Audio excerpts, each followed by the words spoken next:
किसी भी एएमसी में जितने भी ऑल इक्विटी म्यूचुअल फंड हैं उस पर्टिकुलर एएमसी का सभी में हमको एसआईपी का रिटर्न चेक करना है। तो कैसे करेंगे? इसके लिए आप StarSIP.in पर जब आप विजिट करते हैं और मोबाइल को ऐसे डेस्कटॉप मोड में रखते हैं, हॉरिजॉन्टल रखते हैं, तो इस तरह से साइट खुलेगा। यहाँ पे आपने एक्सिस सेलेक्ट कर लिया, ऑल इक्विटी सेलेक्ट कर लिया, 10 साल के लिए 5,000 रुपये पर मंथ। तो इस तरह से सिर्फ एक्सिस का यहाँ पे आ गया। इस तरह से व्यू होगा डेस्कटॉप मोड में। लेकिन जैसे ही आप मोबाइल को ऐसे कर देंगे तो मोबाइल व्यू में आपको व्यू इस तरह से दिखेगा। तो यहाँ पे सिर्फ एक्सिस का फंड है। तो यहाँ पे हमने क्या सिलेक्ट किया है? ऑल इक्विटी आ गया for axis mutual fund all equity, 10 years 5,000 रुपये पर मंथ। तो एक्सिस मिड कैप सबसे ऊपर में आता है, जिसने 5,000 रुपये पर मंथ यहाँ पे लिखा हुआ है कि हम कितना करते हैं 5,000 रुपये पर मंथ। यहाँ पे जो मैं एएमसी ले रहा हूँ axis, SBI, HDFC, ICICI bank वाला म्यूचुअल फंड ले रहा हूँ। ऑल इक्विटी में SIP परसेंटेज देखते हैं कितना रिटर्न दिया है पिछले 10 साल में। आप 15 साल चेक कर लीजिए, 12 साल चेक कर लीजिए, मैंने 10 साल चेक किया है।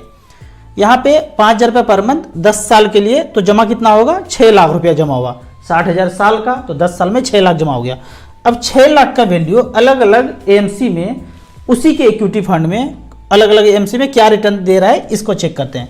2013 से लेके अब तक 6 लाख जमा हुआ, पैसा बना है 17% के रेट से 14,77,000। दूसरा फंड है एक्सिस लॉन्ग टर्म इक्विटी, इसने 11,84,000 बनाया 13% के रेट से। तीसरा फंड है axis blue chip large cap category में 12.26% का रिटर्न करके 11,25,000 बनाया है।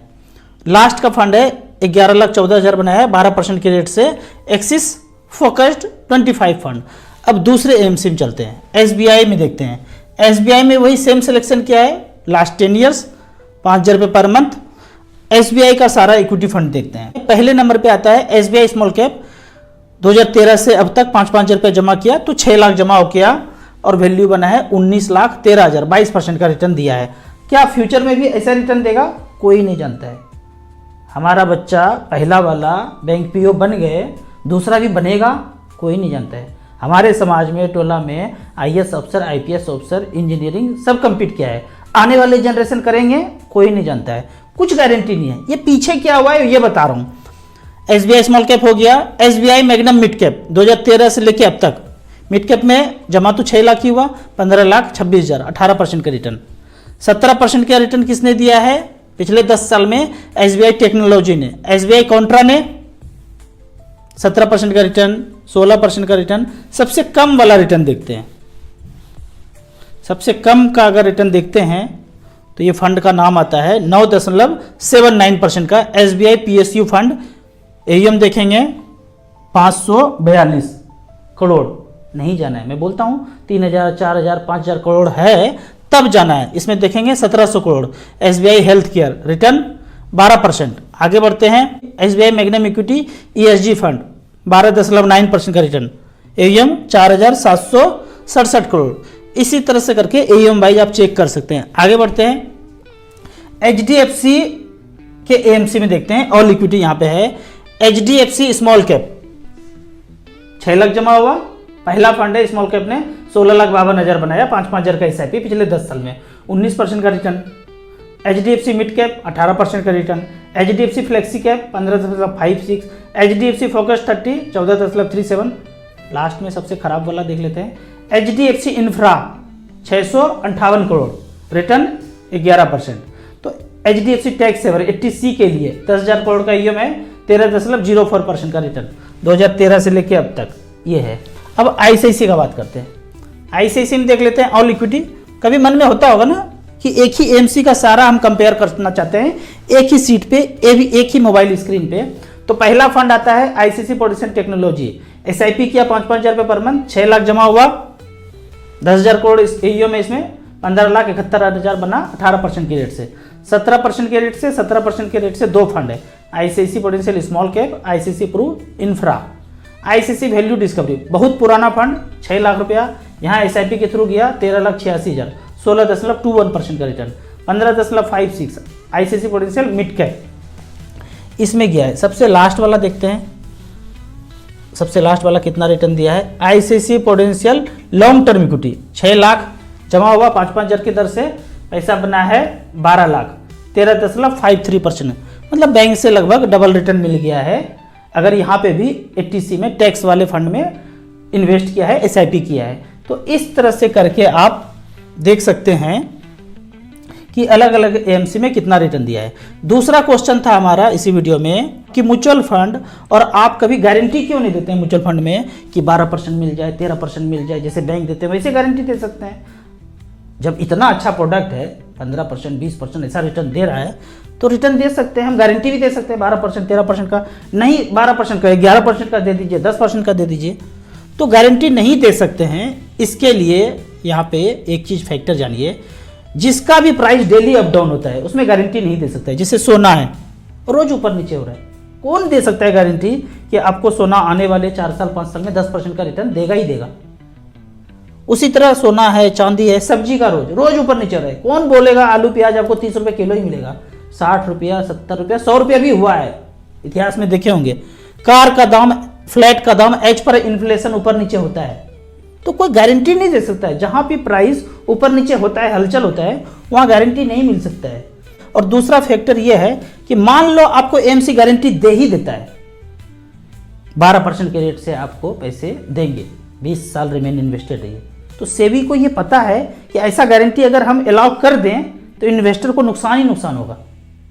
AMC तो चांदी काट लेगा, इन्वेस्टर को नुकसान होगा। उदाहरण देख लेते हैं, म्यूचुअल फंड का स्ट्रक्चर देख लेते हैं और बैंक का स्ट्रक्चर देख लेते हैं। म्यूचुअल फंड कहता है जो भी रिटर्न हमको आएगा उसमें से एक्सपेंस लगभग 1.5% मैं यहाँ पे कैलकुलेट किया हूं, वो काट लूंगा, बाकी रिटर्न दे दूंगा। ये जो आपको रिटर्न दिख रहा है वो आपको दिखता है, जैसे कि स्टेटमेंट में यहाँ पे अगर हम रिटर्न देख रहे हैं, ये रिटर्न हम यहाँ पे देख रहे हैं, तो ये आपका रिटर्न ऑलरेडी काट के ही दिया जा रहा है। अगर यहाँ पे 19%, 18% का रिटर्न दिख रहा है तो ऑलरेडी 1.5%, 2% काट के ही आपको दिखाया जा रहा है। तो यहाँ पे ये रिटर्न आपको दिख रहा है। एक्चुअल में रिटर्न 22% किसी साल मिला तो 1.5% काट के आपको 20.5 रिटर्न दे दिया। किसी साल 10% रिटर्न हुआ तो भी 1.5% काटेंगे, 8.5% रिटर्न दिए। किसी साल 6% का ही रिटर्न मिला तो भी 1.5 काटेंगे, 4.5 मिला। किसी साल -2 रिटर्न मिला तो 1.5% और काटेंगे, तो -2 और -1.5, 3.5% का पोर्टफोलियो पे निगेटिव रिटर्न दिखेगा आपको। अब बैंक का स्ट्रक्चर देख लेते हैं। बैंक कहता है आपको 7% का रिटर्न दूंगा, कोई चूंचा करने की जरूरत नहीं है, कहाँ लगाए, क्या कमाए, क्या किए, ये सब पूछने का कोई दरकार नहीं। पूछ नहीं सकते हैं, पूछ सकते हैं आप बैंक में, आपने मेरा पैसा कहाँ कहाँ लगाया बताइए, तो करना है करो भाई, नहीं तो जाओ यहाँ से। 7% रिटर्न है, ठप्पा लगा के दे रहा हूँ, बस बात खत्म। अब बैंक जहाँ जहाँ पैसा लगाया, मान लेते उसको 14% का प्रॉफिट हुआ तो 7 अपने प्रॉफिट में रख लेगा, 7 आपको दे देगा। किसी साल 15% का रिटर्न उनको जनरेट करके जहां जहां पैसा इन्वेस्ट करके रखा उसको 15% एवरेज रिटर्न मिल गया, तो आपको तो 7 ही देना है, तो उनका प्रॉफिट मार्जिन 8% हो गया। किसी साल 17% का रिटर्न मिला तो 10% प्रॉफिट रख लिया, आपको तो 7 ही देना है, गारंटी लिखा हुआ है 7% ही देना है, उससे तो ज़्यादा देना नहीं है। अब किसी साल 3% का ही रिटर्न मिला तो उनको अपने जेब से 4% देना पड़ेगा, तो दोनों को जोड़ेंगे तो 7% आपको मिलेगा। किसी साल बैंक को घाटा लग गया, मार्केट में जहां जहां पैसा लगाया वहां -2% का घाटा हो गया, तो उनको अपने जेब से -9% का मतलब है अपने जेब से देना पड़ रहा है।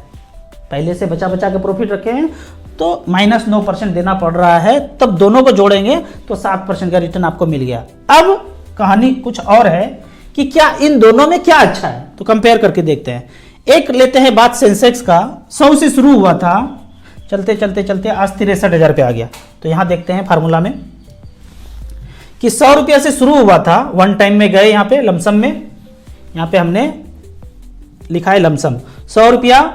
40 साल के बाद अगर 15.1% का रिटर्न मिला तो वो जो सेंसेक्स है 100 रुपया का वो हो गया 63,500 का। आज सेंसेक्स यही चल रहा है, लगभग 100 का 15.1% का रिटर्न मिला तो 63,500 हो गया। यहाँ पे किसी ने 100 रुपया लगाया मार्केट में, ऊपर नीचे होगा, कोई गारंटी नहीं, जैसा मार्केट गिरेगा तो गिरेगा, बढ़ेगा तो बढ़ेगा, तो 63,000 हो गया। अब किसी ने बैंक में पैसा रखा वही 100 रुपया और 10% का एवरेज रिटर्न मिला होगा, मान लेते हैं पिछले 40 साल में, 44 साल में 10% का एवरेज रिटर्न मिला होगा, तो 10% के रेट से रिटर्न क्या मिला होगा, यहाँ पे 10% के रेट से वही जो 100 रुपया है 6,627 हो गया, यानी कि ये पैसा 6,600 हो गया। और यदि बैंक एवरेज 12% रिटर्न दिया होगा, अभी 7 है, कभी 6 था, कभी 5 था, कभी 9 था, कभी 10 था, हम एवरेज 12 मान लेते हैं। अगर 12 हो जाता तो, अगर रिटर्न 12 दिया होता तो एवरेज, तो 100 रुपया लगाया था 44 साल पहले और 12% का एवरेज रिटर्न स्टैंप लगा के गारंटी के रूप में दिया तो 14,600 आया। 10% के रेट से तो 6,600 आया, 12% के रेट से 14,600 आया। 13 से कितना, 14 से कितना, आप कैलकुलेट कर लीजिए।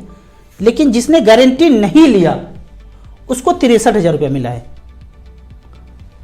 तो आपको अगर क्लियर पिक्चर हो जाएगा ना, लॉन्ग टर्म में अगर मुझे 13, 14, 15 रिटर्न मिले तो आप कहेंगे भाई कोई गारंटी मत दो, इतना जो पैसा मिल रहा है इतना दे दो।